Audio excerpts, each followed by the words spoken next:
त्यानंतर ह्या एजमध्ये अजून खूप सारे सायकोलॉजिकल फरक दिसतात. त्याला आपण डिसऑर्डर म्हणू शकतो किंवा साधे नॉर्मल बदल आहे. जसं निर्माण होणाऱ्या समजुतीमुळे सहज वाहून जाणे. म्हणजे फॉर एक्झाम्पल की बाहेर मार्केटमध्ये ज्याला आपण आजच्या भाषेत म्हणतात ट्रेंड्स, इसका ट्रेंड आया उसका ट्रेंड आहे, त्या ट्रेंडनी इतकं छोटं लेकरू वाहून चाललं आणि त्याचे मम्मी पप्पा त्यांना काहीच वाटत नाही. सो हा फक्त बदल वयाचा आहे. सो सहज वाहून जातात. पालक असेल किंवा शिक्षक असेल किंवा मोठे कोणी असेल त्यांची दिशाभूल करण्याची टेंडन्सी यांच्यात येते. वडीलधाऱ्यांकडे दुर्लक्ष होतं. त्यांचे मित्र किंवा त्यांचे जे फ्रेंड्स आहेत ते अर्धवट नॉलेजवाले असतात. मग अशा वेळेला जर त्या मुलीने तुम्हाला एखादा प्रश्न विचारला की मम्मी बाळ कसं होतं, अशा वेळेला तुम्ही वाटेल ते काहीतरी आन्सर देऊन किंवा टाळून तिला सोडून देता. मग असला अज्ञानी फ्रेंड किंवा मग त्या गुगलवर शोधून ती मुलगी नको ती माहिती काढते आणि मग तो प्रॉब्लेम क्रिएट्स होतात. सो तुम्हाला त्यांचे फ्रेंड बनवून त्यांना ही अर्धवट माहिती कशी जाणार नाही याची पण काळजी घ्यायला पाहिजे. आणि बाकी एज्युकेशनल प्रॉब्लेम फॉर एक्झाम्पल वर्ग परीक्षा आणि चाचण्यांना उपस्थित राहायचं दांभलला टेन्शन येते त्यांना असं वाटायला लागतं की या सगळे हुशार आहे, बस माझाच बुद्ध्यांक कमी आहे, मीच थोडीशी कमी आहे अभ्यासात, किंवा मुलांना वाटतं मी कमी आहे. That is absolutely wrong. सगळ्या पालकांना एक गोष्ट मला सांगावीशी वाटते की प्रत्येक मुलगा किंवा मुलीचा बुद्ध्यांक किंवा IQ हा जवळपास सेम असतो. त्याच्यातली मॅक्सिमम व्हेरायबिलिटी ज्याला म्हणतात दॅट इज ओनली 20% और 25%. म्हणजे जर 100 मार्काचा पेपर असेल तर मुलाला 75 मिळायला पाहिजे आणि सगळ्यात हुशार जवळ त्याला 100 आउट ऑफ 100 मिळायला पाहिजे. पण याच्यात खूप मोठी तफावत आपल्याला आढळून येते. तर ती आढळून येण्याची इतर कारणं आहेत ज्याच्यावर आपण थोड्या वेळानंतर बोलू. सो त्यांना तुम्हाला हे पण सांगायचं आणि तुम्हाला पण पटवून घ्यायचं आहे की नो, की आपलं लेकरू आपलं बाळ बिलकुल अभ्यासात कच्चं नाही आहे, त्याचा बुद्ध्यांकही चांगला आहे आणि तो करू शकतो. फक्त आपल्याला चांगल्या प्लॅनची गरज आहे. करेक्ट. मग बाकी नापास होण्याची, कमी गुणांची वगैरे वगैरे भीती आणि सगळ्यात महत्वाचे म्हणजे शिक्षण बद्दलचे गैरसमज, हा एक खूप महत्वाचा टॉपिक आहे. मुळात होतं कसं की आजकालच्या सगळ्या पालकांना आपल्या मुलांना आपण जे नाही करू शकलो ना ते बनवायचं.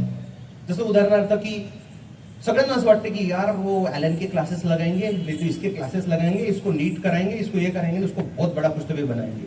पण आपल्या मुलाची कुवत किती किंवा त्याचा इंटरेस्ट काय याच्यावर शक्यतोवर विचार होत नाही. त्यानंतर आपण स्वतः जेव्हा आपला स्टुडंट आपल्या घरी येतो आणि सांगतो मम्मी आज मला माझ्या टीचरनी रागवलं, तर त्याची कुठली खात्री नाही करायची, काय नाही करायची, डायरेक्ट शाळेत जाऊन आपण सरळ सरळ स्कूलवाल्यांना ब्लेम करणं चालू करून देतो. तर हे खूप खूप जास्त मॅटर करतं. म्हणजे त्या विद्यार्थ्यांनी म्हणजे त्याच्या चुका लपवण्यासाठी खूपदा विद्यार्थी चुकीचं बोलतात किंवा खोटं सांगतात. ह्याची शहानिशा पालक शक्यतोवर करत नाही, ही आयरनी आहे. तर आणि सगळ्यात महत्वाची गोष्ट की पालक सभा जेव्हा होते तेव्हा माझ्या मुलाला तुम्ही का रागवलं, का मारलं असं म्हणून पालक कसे काय टीचरशी भांडू शकतात, मला तर आजपर्यंत न उलगडलेलं कोड आहे. माझी तर अशी इच्छा होती की माझ्या स्टुडंट माझ्या पोराला कमीत कमी तुम्ही बाहेर उभं करून कोंबडं करा, त्याला 2-4 रट्टे मारा.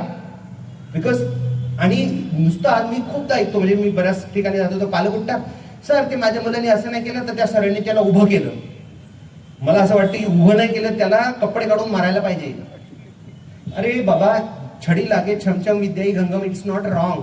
सो म्हणजे आजचा मोठा संदेश तुम्हाला हे द्यायचा आहे की कुठलीही शाळा आणि कुठलेही टीचर कुठल्याच विद्यार्थ्याच्या अगेन्स्ट नसतात. का असणार आहे, त्यांचं ते प्राथमिक काम आहे. तुम्हाला कोणी बंदूक जरी लावली तरी तुम्ही तिखट चहा बनवून देऊ शकता का? शक्यच नाही. कारण चहा बनवणे म्हणजे तो ओढच असला पाहिजे. तसा मास्तर म्हणल्यानंतर तो शिकवायलाच आहे, त्याला दुसरा धंदाच काय, कामच काय. सो जगातला कुठलाही टीचर कुठल्याही विद्यार्थ्याला कधीच विनाकारण त्रास देऊ शकणार नाही, देणारच नाही.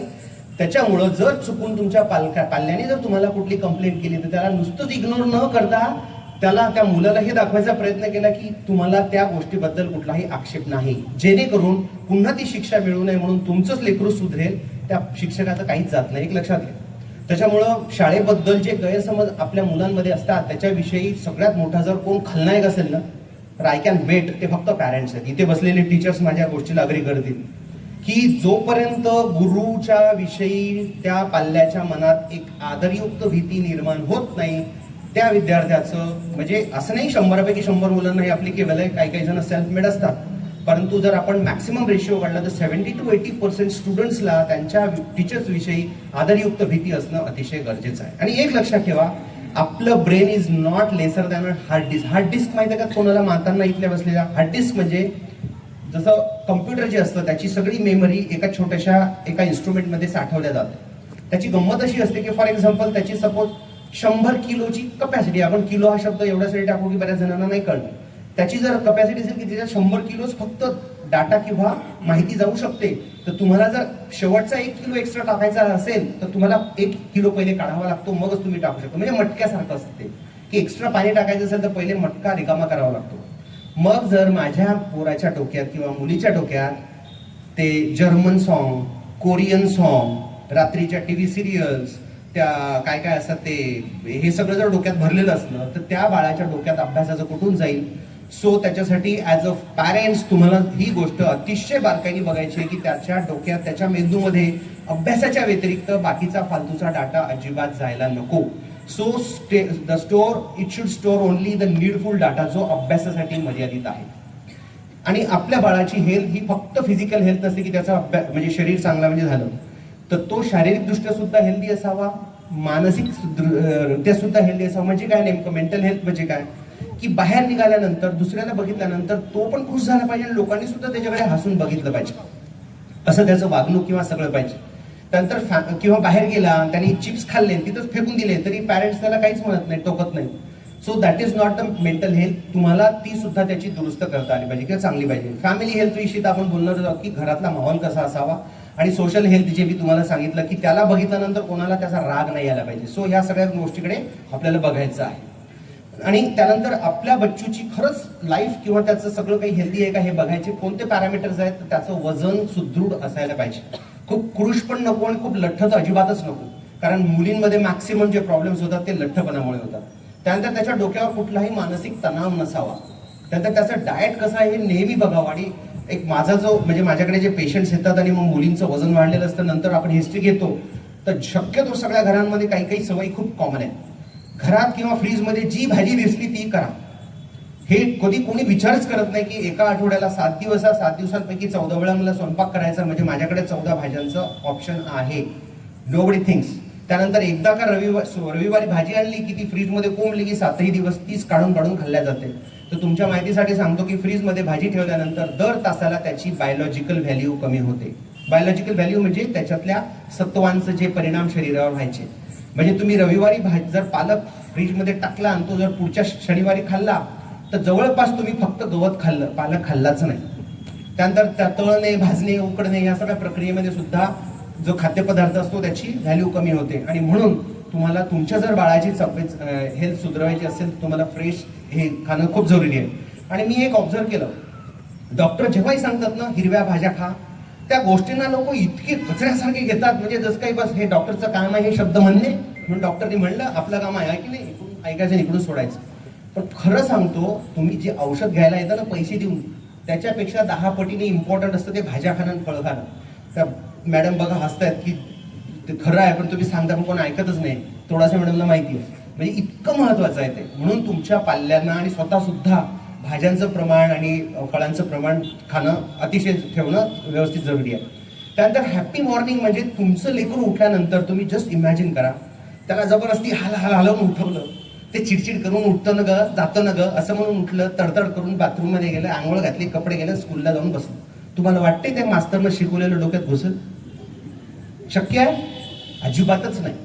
त्याच जागी ते बाळ स्वतःहूनच उठलं, बाथरूम मध्ये गेलं, मस्त फ्रेश झालं, बसून त्या रिक्षात गेलं, तिथं गेलं आणि त्याच्यानंतर त्यांनी जर क्लास अटेंड केला तर त्या 2 इव्हेंटमध्ये किती मोठा डिफरन्स आहे. पण ह्याची सुरुवात आपल्याला आदल्या रात्रीपासून नव्हे, तर ते लेकरू छोटं असतं तेव्हापासून ती करावी लागते. ती कशी करायची ते पण आपण पुढे बघू. सो हॅपी मॉर्निंग असणं फार जरुरी आहे. ब्लिसफुल ॲटिट्यूड टू एव्हरीवन, म्हणजे सगळ्यांकडे बघून त्यालाही आनंद झाला पाहिजे आणि त्यांनी सुद्धा त्याला स्माईल दिली पाहिजे. शरीरामधले कुठे डिसीजही नको आणि कुठलीही ऍक्टिव्हिटी केल्यानंतर स्वतःची त्याला लाज नाही वाटली पाहिजे.